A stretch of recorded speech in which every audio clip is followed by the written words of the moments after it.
Everyone has their favorite Nick Saban season. Whether or not you love Alabama, you hate Alabama, you know who Nick Saban is if you're a fan of college football because if he reigns supreme on Saturdays and has ever since he took the job down in Titletown in 2007. But now that Alabama is back in the college football playoff as the number 4 seed and found a way to not self-implode after a loss in week 2, the question has turned to, is this Nick Saban's best coaching job? Let's talk about it.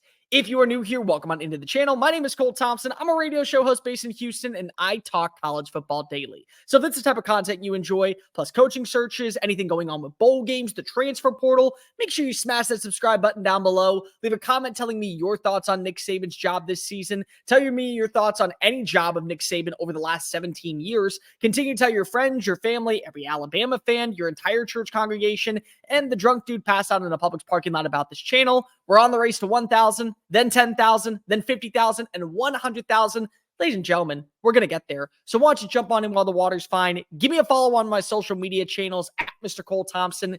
That way the conversation of college football never stops. Nick Saban. He's been there since 2007. So we're pushing about 17 years of Saban running the show in Tuscaloosa. And there have been some promising years. Go back to 2009, look at 2011, 2018, 2020. We can go down the laundry list of years of what Nick Saban's done. But make no mistake, this was his best coaching job. This was his finest moment since taking the title of Alabama's head coach. And I don't really think that there's much of a discussion to go with it. You lose your starting quarterback. That was a given. You replace both your offensive and defensive coordinators. That was a given. You also lose your best defensive player and one of the greatest players to ever walk through Tuscaloosa in Will Anderson. And naturally, most programs, when they have a laundry list of needs to fix in the offseason, they will regress. And you kind of saw it a little bit, at least at the start of the year.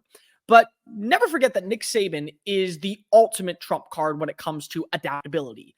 The man is a living, breathing crocodile. Much like them who survived a meteor that killed dinosaurs 65 million years ago, Saban knows how to adapt and change for the better. And it was really interesting when we go back and look well before the season even began. Go back to April, A-Day. Alabama is having conversations about adding in another quarterback via the transfer portal. So Tommy Rees phones up a friend and says, hey, I know that Tyler Buchner is potentially wanting to leave. How about he comes down to Tuscaloosa? Let's see if this stuff works. And it didn't. Jalen Milroe goes and gets the starting job. And in week 2, they lose to Texas at home by double digits. I'm going to say that again really slowly. That way you understand and comprehend what happened. Alabama lost a football game in Tuscaloosa, the house that Bear Bryant built, and Nick Saban continued to put on the foundation and upgrade it in every way possible by double digits to a former Nick Saban assistant. That does not happen. That does not happen. It is a contradicting theory to think that Nick Saban losing at Bryant-Denny Stadium is a thing. It's not happening. It never does happen. And so then Jalen Milroe gets benched and they go to Tyler Buchner, and Buchner comes in and is now the starting quarterback. And in arguably the worst game I have ever seen underneath a Nick Saban-led team anywhere, Michigan State, LSU, Miami, they survive a scare with South Florida. With South Florida in Tampa, Tyler Buchner is awful. He is honestly one of the worst quarterbacks I've ever seen ever grace a football field. And the crazy part is, you're not getting many more results with Ty Simpson either. It's a downtrodden, abysmal game that they won, thank goodness. But a lot of people at that point decided to say this was the end for Nick Saban. And nope, it was only getting started. Look at the way they finished the season. Look at the way that they were able to go and build off of that loss. And it's a testament to Saban. And it's a testament to the coaching staff. And it's a major testament to what this team can do when they realize what their best asset is. Jalen Milroe. And so Saban goes and sits down with Tommy Rees. He says, here's what we're going to do. Here's what we're not going to do. Fix it and let's get it done. And slowly but surely, they follow the leader into the battlegrounds and they end up beating everybody. They dismantle Texas A&M. They come back in a surge against Tennessee. They have a scare against Arkansas. I'm not going to take that away from them. But then they beat up on Kentucky. Then they go ahead and they beat Mississippi State. And they find their way to Atlanta. Now, for every Alabama fan out there, you can go ahead and tune out for 5 seconds because anybody who does not understand the Iron Bowl, specifically in Auburn, let me explain. Auburn was founded in 1836 by a shaman man. I have on good record that a shaman man actually was the true pioneer that put his boots down in what we call West Georgia. And when he died, they buried him in the center of the town, which just so happened to be where Jordan Hare was eventually going to live. And the soil was seeped in with all of his voodoo magic, and crazy stuff happens when Alabama takes on Auburn in Jordan Hare Stadium. I don't care if you want to believe that story. I don't care if you think that I'm lying. I'm going to stick to my guns on this one because if I've seen it. The kick six, Bo Nix winning a football game against Nick Saban. How about going to quadruple overtime? How about going to overtime against Bryce Young with Brian Harsin as your head coach? That happened at Jordan Hare Stadium. It doesn't happen when you play it in Bryant-Denny Stadium. It only happens when you go to Jordan Hare. So I stick to my guns and say that a shaman man is actually buried underneath the stadium, and his voodoo magic has seeped into the soil so deep that you can never expect anything other than craziness. Now, Alabama fans, welcome back into the party. You already knew that story, so I didn't need to tell you again. Saban found a way to rally his troops and get them playing at an elite level. And by November, the same thing that we say about Georgia, we were saying about Alabama once again. They were battle tested, they were proven, and they were playing with continuity and consistency. That was what Saban did with a team that ranked 125th in returning production. Guys, there are 133 teams in college football at the FBS level. Alabama was 125th.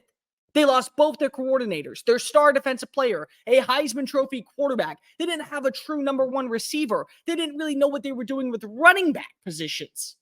And they still never slow down. The momentum grows, and it's a crescendo into the dominance that is Nick Saban. He's 72 years old, and honestly, the man is working harder than I've ever seen him before. And I've watched it live in person. I went to Alabama. I was a beat reporter on staff. I remember being in press conferences, going to practices, seeing him post-game. This is a different Nick Saban. He's 72 and he's acting like he's 55, ready for another rundown to a national title. It is the best coaching job he's ever done because of nobody expected this. Even the truest diehard Alabama fans at one point had a doubting Thomas moment where they realized Jalen Milroe is not the quarterback for the future. But well, he was. And he might have even had a shot of going and winning the Heisman Trophy if he had better production against one team. One team, and maybe he's in New York City over Marvin Harrison Jr. Maybe he's a three-time.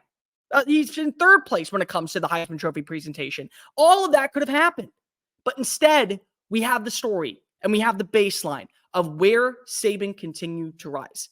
Tyler Buchner's not playing football anymore. You guys realize that. The guy who Nick Saban brought in after spring football practice is now going back to Notre Dame to play lacrosse. And I'm not saying that he's a bad lacrosse player. But what I am saying is that was a guy that people thought was going to be the quarterback of the Crimson Tide. He's playing lacrosse now back at the university that took a shot at him well before he even decided to go to Alabama. And then there's the conversation about coordinators. People didn't think that Tommy Rees was a good fit. And maybe he wasn't.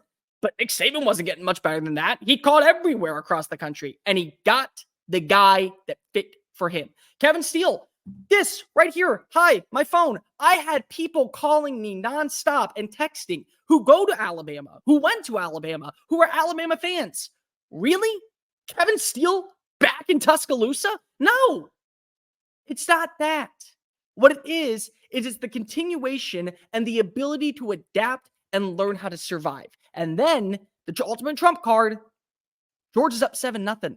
And then comes Alabama. And then just like when you're in a prize fight and you get the first blow and everyone wants to go ahead and have the opinion, oh, nope, it's over. It's over. And nope, instead you fight back and you deliver blow after blow after blow. And the score will not dictate what the actual outcome of that game was. Alabama mishandled multiple turnovers because they dominated against Georgia. That was a performance that people will remember for years on end because of Nick Saban found a way to once again silence the critics. There's been a lot of great seasons for Alabama, great years of Alabama. You can go to 2009 with Mark Ingram winning the Heisman and then beating Texas out in the Rose Bowl. You can talk about the year that you had when you lost to LSU, 9-6, and then you don't let LSU cross the 50-yard line in 2011. You could talk about 2012, lose to Johnny Manziel. He wins the Heisman Trophy, and then you end up rattling everybody and still come out on top. You can talk about 2017, where Nick Saban had to go ahead and make the ultimate card and the ultimate sacrifice, telling Jalen Hurts, we got to bench you in the national championship. We got to turn to Tua, because 2nd and 26 doesn't happen if Tua Tagovailoa is not playing in the second half. You can go a year later when Tua's hurt. And in the SEC championship game, Jalen Hurts gets the ultimate redemption story against the team he was benched against. That's what happened. All great years. 2020, they dismantled everybody. It was the best version of Alabama I have ever seen, with Steve Sarkisian at the helm, and a wide receiver won the damn Heisman. But the best coaching job in the history of the Nick Saban era was 2023. Because when everybody said this was the year Alabama comes crashing down to earth, Nick Saban said, shut up and watch. Shut up and see what I do. And now they're rolling. And now they look like a team that is unstoppable. Now they feel like a team that has every bit of momentum on their side. And they're going to go play against a Michigan team that feels like they can win the national title. And they're going to try and do it once again. There's been a lot of high moments in Titletown. But this season, this was Nick Saban's finest performance. And he's 2 wins away from finally surpassing Bear Bryant as the all-time leader in national championships in the house that Bear Bryant built. Thank you so much for watching that video. Don't hit the X button yet. Make sure you hit subscribe to keep up with all of our daily content found on Just Saying It and anything else that we post on this channel. Bye.